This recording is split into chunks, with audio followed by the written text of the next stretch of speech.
LRS అంటే layout regularisation scheme. Layout అంటే ఒక 2 ఎకరాల పొలం ఉంది. దానికి లేఅవుట్ అంటే ఏంటంటే ప్రతి దానికి 30 అడుగులు రోడ్డు ఉండాలి, 20 అడుగులు రోడ్డు ఉండాలని గ్రామ పంచాయతీ నిర్ణయిస్తుంది. మనం లేఅవుట్ చేసేటప్పుడు ఏం చేస్తుంది, 10 అడుగులు 15 అడుగులు చేసేసి దాని విషయం ఒక ప్లే గ్రౌండ్ లాంటిది ఇవ్వాలి.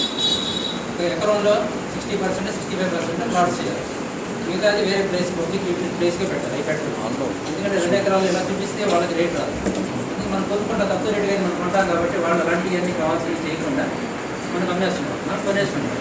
అదే విధంగా కొనుక్కుంటాం. ఈరోజు బ్యాంకు లోన్ వచ్చినప్పుడు అవి ప్రాబ్లమ్స్. అలాగే లేఅవుట్ ఆల్రెడీ అయినదే చూసుకుంటాం.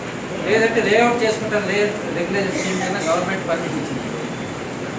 2007 ముందు ఎవరైనా కొనుక్కొని ఉంటే ఆ డాక్యుమెంట్ తీసుకెళ్ళి అక్కడికి మన వెంకటేశ్వరరావు ఆఫీస్, HMD ఆఫీస్